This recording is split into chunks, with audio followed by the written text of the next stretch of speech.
Olá, alunos e alunas de Teoria da Constituição. Hoje nós vamos dar continuidade ao nosso conteúdo, trabalhando agora o chamado giro pragmático na filosofia, que a gente pode ver como um movimento complementar ao giro hermenêutico. Essa ideia de pragmatismo ela é bastante complexa, na verdade é um grande guarda-chuva, pois diversas perspectivas teóricas podem ser agrupadas na expressão pragmatismo. Aqui nós vamos entender o pragmatismo como uma perspectiva filosófica que entende que o sentido das palavras vai se dar em razão das consequências práticas ou dos usos das próprias expressões. Nós vamos aqui também trabalhar, por uma questão de recorte, apenas as teorias de Ludwig Wittgenstein e de John Langshaw Austin. Pois bem, Wittgenstein pode ser entendido no seu giro pragmático como sendo o segundo Wittgenstein. A filosofia entende que haveria dois momentos na perspectiva filosófica de Wittgenstein.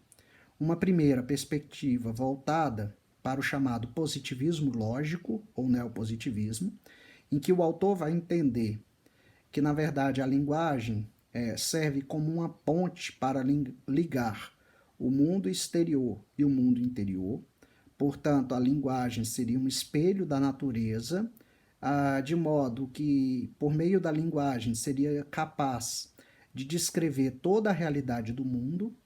Daí porque, para Wittgenstein, na sua primeira obra, ele entender que os limites da linguagem são os limites do meu mundo, ou do que não se pode falar, deve-se calar. Existem limites para a própria linguagem, exatamente porque o papel da linguagem é de mera descrição de uma realidade.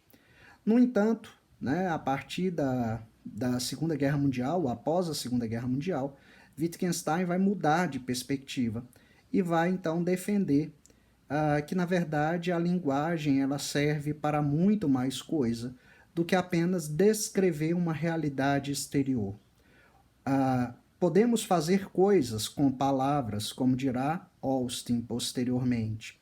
Wittgenstein dirá que, na verdade, o sentido das palavras vai se dar por meio das práticas, dos contextos de uso. Não existe, portanto, uma essência para as palavras.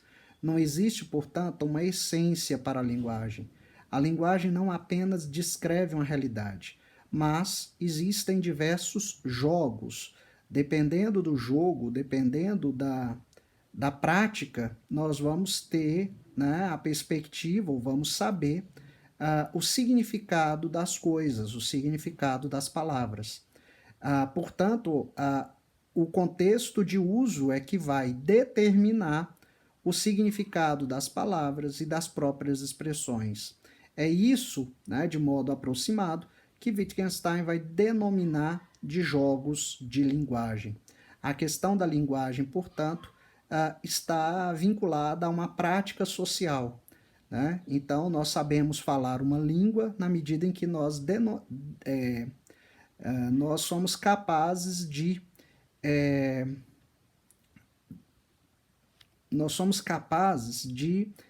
compreender a técnica, de dominar a técnica. Né? Então, é uma gramática. Nós temos que aprender essas regras de uso. O problema da linguagem, portanto, é um problema de domínio dessas regras, e o domínio das regras se dá por meio dessas práticas sociais, que são também práticas interpretativas.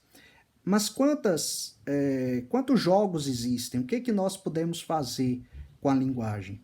Foi a essas questões que John Langshaw Austin, um autor ligado à filosofia pragmática na Inglaterra, na escola de Oxford, tentou desenvolver em uma série de conferências que recebeu, né, foram unificadas e recebeu, se transformaram em livro e recebeu então o título da obra Como Fazer Coisas com Palavras.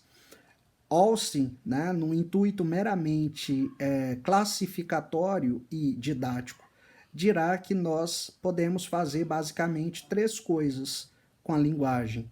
Né? Então, nós temos diversos atos de fala. Falar é fazer. Fazemos coisas com a linguagem. Então, nós temos os atos locucionários, que são aqueles que, uma vez ditos, pretendem apenas descrever uma realidade. Nós temos os atos ilocucionários, são aqueles que, uma vez ditos, pretendem modificar uma realidade. E, por fim, nós temos os chamados atos perlocucionários, que pretendem não apenas descrever e modificar a realidade, mas também modificar a conduta daqueles que escutam ou leem aquele ato. Ou seja, nós não apenas descrevemos quando falamos. Austin terá o cuidado também de demonstrar que, na verdade, na maior parte das vezes, um ato de fala contém vários desses aspectos.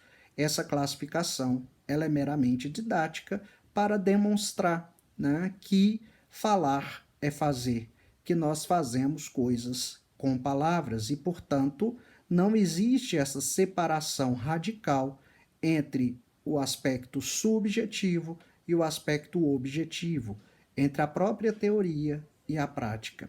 Então é isso, pessoal, e nos vemos então no nosso próximo vídeo. Até lá!